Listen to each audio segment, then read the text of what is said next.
আসসালামু আলাইকুম রহমতুল্লাহি বারাকাতু।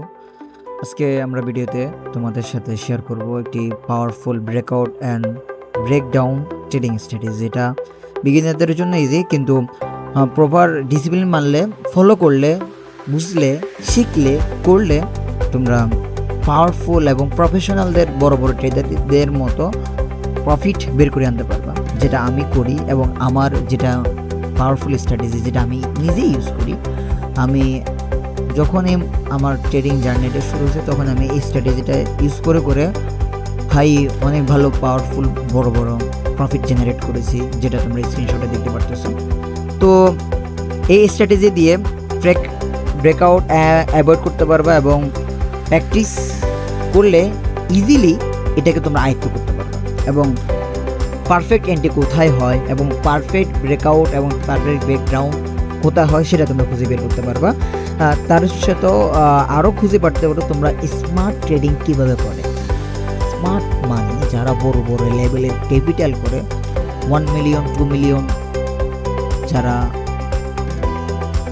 বড় বড় ট্রেড রান করে, ওরা কীভাবে কী করে মার্কেটটাকে সেটা খুঁজে বের করতে পারবা।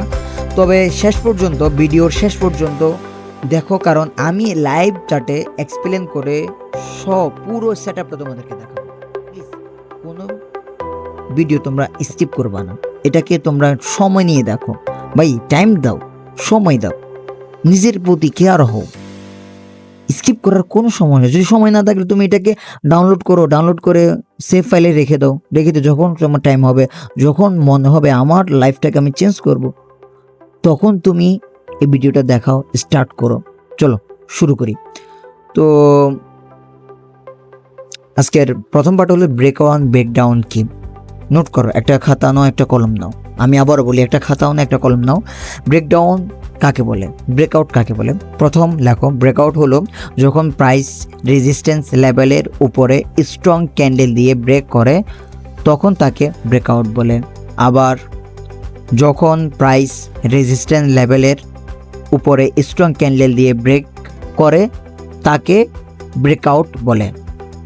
ব্রেকডাউন যখন প্রাইস সাপোর্ট লেভেলের নিচে স্ট্রং ক্যান্ডেল দিয়ে ব্রেক করে, তাকে ব্রেকডাউন বলে। যখন প্রাইস সাপোর্ট লেভেলের নিচে স্ট্রং ক্যান্ডেল দিয়ে ব্রেক করে, তখন তাকে ব্রেকডাউন বলে। সহজ ভাষায় বসি, রেজিস্ট্যান্স ব্রেক করলে বাই অপরচুনিটি হয়, সাপোর্ট ব্রেক করলে সেল অপরচুনিটি হয়। কিন্তু সমস্যা হলো, সব ব্রেকআউট রিয়েল না, সব ফেক ব্রেকআউটও হয়। আবার বলি, সব ব্রেকআউট রিয়েল না, অনেক ফেক ব্রেকআউটও হয়। তাই কনফার্মেশন ছাড়া এন্ট্রি দিলে লস হয়, কারণ এটা মার্কেটের একটা রুলস। তো চলো এখন দ্বিতীয় পার্টে চলে যাই আমরা। রিয়েল কনফার্মেশন সেটআপ, যেটা আসল তোমরা প্রফিটেবল সেটআপ হচ্ছে যে বাই সেটআপের জন্য, ব্রেকআউটের জন্য তোমরা কোন কোন রুলস মানবে সেটা হচ্ছে যে 1, রেজিস্ট্যান্স মার্ক করো। 2, strong bullish candle resistance break করবে। তারপরে 3 হচ্ছে যে রেজিস্ট্যান্স করবে প্রবাবিলিটি রেজিস্ট্রেশন জোন, মানে প্রবাবিলিটি যেটার মধ্যে হাই প্রবাবিলিটি আছে, সেই রেজিস্ট্যান্সটা তোমরা জোনটা কি করো, মার্ক করো।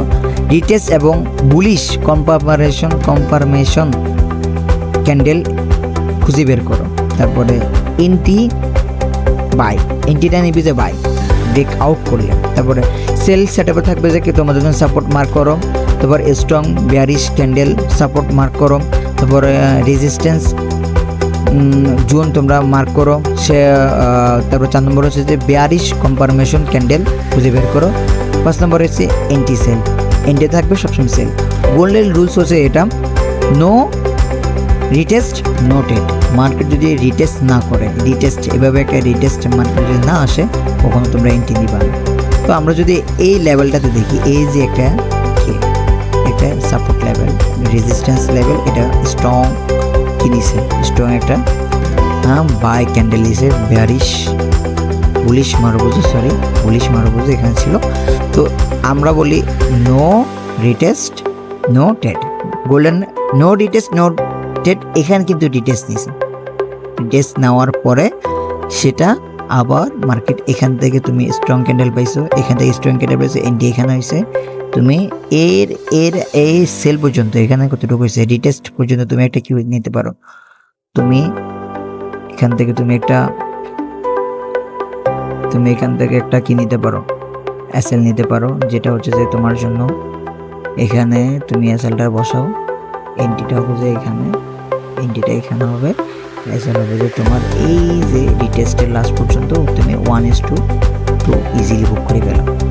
বাস ওকে, যেহেতু মার্কেট আজকে বন্ধ, আজকে স্যাটারডে, তুমি এটা আমরা দেখতে পারি অপরচুনিটি, তো সেটা তুমি ফ্যাকার ব্রেকআউট থেকে তুমি বাঁচতে পারবে। তো চলো, তবে তৃতীয় পার্ট হচ্ছে risk management sir strategy usual না, স্টপ লস তারপর রিটেস্ট জোন নিচে দেওয়া আছে, ট্যাগ প্রফিট লাগাও। নেক্সট রেজিস্ট্যান্স সাপোর্ট অথবা মিনিমাম রিস্ক রেট 1:2 রাখবা, 1:2 রাখলে তোমার জন্য মনে হবে যে এটা একদম পাওয়ারফুল হবে। আমি প্রফেশনাল, আমি যখন করি আমি 1:1 বুক করে ফেলি, 1:2 হলে একদম ইজিলি। যদি তুমি যদি 10 পিপ নাও তাহলে 10 পিপের রিস্ক নাও তাহলে টার্গেট থাকবে 20 পিপ, একদম ইজি, আর বেশি দরকার নেই। একদিনে 2টা ট্রেডের বেশি কোনো ট্রেড কখনো ইউজ করবা না। আর 4 নম্বর হচ্ছে কমন মিস্টেক যেগুলো হয় আমাদের নতুনরা বেশিরভাগ যে ভুলগুলো করে থাকে, ক্যান্ডেল ক্লোজ হওয়া ছাড়া এন্ট্রি নেওয়া যাবে না, ব্রেক ব্রেকআউট জাম্প করা যাবে না, আবার ট্রেডিং করা যাবে না, স্টপ লস না লাগানো, এই স্টপ লসটা এই লসটা তোমরা না লাগানো, এটা তোমাদেরকে লাগাইতে হবে। আমি ইজিলি আমার এখানে আমি 72 ঘন্টা করবো না, আমি এখানে যা করবো আমার ইজি, আমি এখানে কাটছেট কিছু করবো না, আমি যা বলি আমি যেভাবে বলতে চাই আর কি। নিউজ টাইম তোমরা সব কখনো ট্রেড করবে না, আমি তোমাদেরকে যারা নতুন, আপনারা যারা নতুন আসছেন তারা কখনো নিউজ টাইমে ট্রেড করবেন না ভাই, অ্যাভয়েড করেন, লং টাইম প্রসেস এটা। তো 5 নম্বরে আছে যে প্রো টিপ, যেটা হচ্ছে বেস্ট টাইম, তোমরা 15 মিনিট টাইম ফ্রেমে চলে যাও, 15 মিনিট টাইম ফ্রেমে যাই, এটা তো তোমাদের কনফার্মেশন হবে।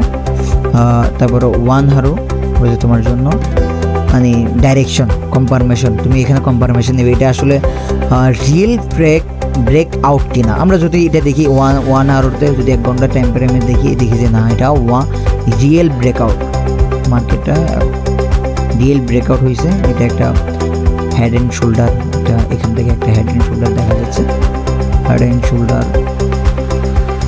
এখান থেকে, হ্যাঁ।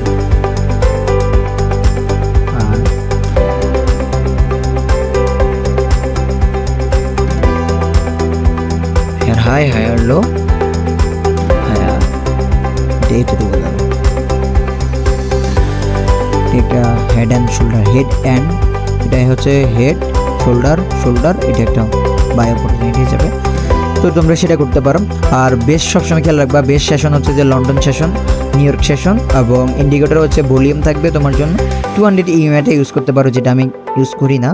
তো কিন্তু মার্কেটের চার্ট এবং সাপোর্ট রেজিস্ট্যান্স এগুলো ইউজুয়ালি তুমি কি করবা, ক্লিয়ার করবা, এটা তোমার জন্য বেস্ট হবে। তো বন্ধুরা, এটাই ছিল তোমার জন্য 1% প্রফিটেবল স্ট্র্যাটেজি। তো তুমি আমি এইভাবেই বলি, আমি তোমাদের এটাইভাবে বুঝাতে চাচ্ছি, একদম ইজি। এখানে আমি প্রফেশনালদের মতো প্রফেশনাল এডিটর দিয়ে এডিট করবো তা না, আমার যতটুকু আর যতটুকু ক্যাপাবিলিটিস নয় যেটুকু, তো এই স্ট্র্যাটেজি ফলো করো, প্র্যাকটিস করো, ড্যামোতে তোমরা প্র্যাকটিস করতে পারো, ডিএলের সাথে সাথে করবে না, কমে মিনিমাম তুমি একটা মাস 30টা দিন এটা প্র্যাকটিস করো, এবং ডিরেক্ট তুমি রিয়েল অ্যাকাউন্টে কখনো যাবে না, এটা প্র্যাকটিস করো। তুমি ব্যাকটেক্সটিং করো, ব্যাকটেক্সটিংয়ের মাধ্যমে তুমি আরও নিজেকে ইমপ্রুভ করতে পারবে। আর যদি ব্যাকটেক্সটিং না বুঝো আমাকে কমেন্ট করো, আমি কমেন্টের মাধ্যমে তোমার জন্য আরেকটা নতুন ব্যাকটেক্সটিং কীভাবে করে, ব্যাকটেক্সটিং ফুল নিয়ম কীভাবে হয়, সেটা কীভাবে করতে হয় সেটা আমি তোমাদেরকে শিখিয়ে দেবো। তো ভিডিও ভালো লাগলে লাইক কমেন্ট শেয়ার করো, আর ট্রেডিংয়ের রিলেটিভ পাওয়ারফুল কন্টেন্ট পেতে চাইলে আমার চ্যানেলটা প্লিজ সাবস্ক্রাইব করে রাখো। আমি নতুন, তোমাদের মাঝে আমি নতুন, অবশ্যই সেটাকে তোমরা সাবস্ক্রাইব করবে। তো রিমেম্বার, একটা কথা খেয়াল রাখো, discipline based emotional in the trade, discipline based emotion in the trade. আল্লাহ হাফেজ, আজকে ভিডিও এখানে শেষ।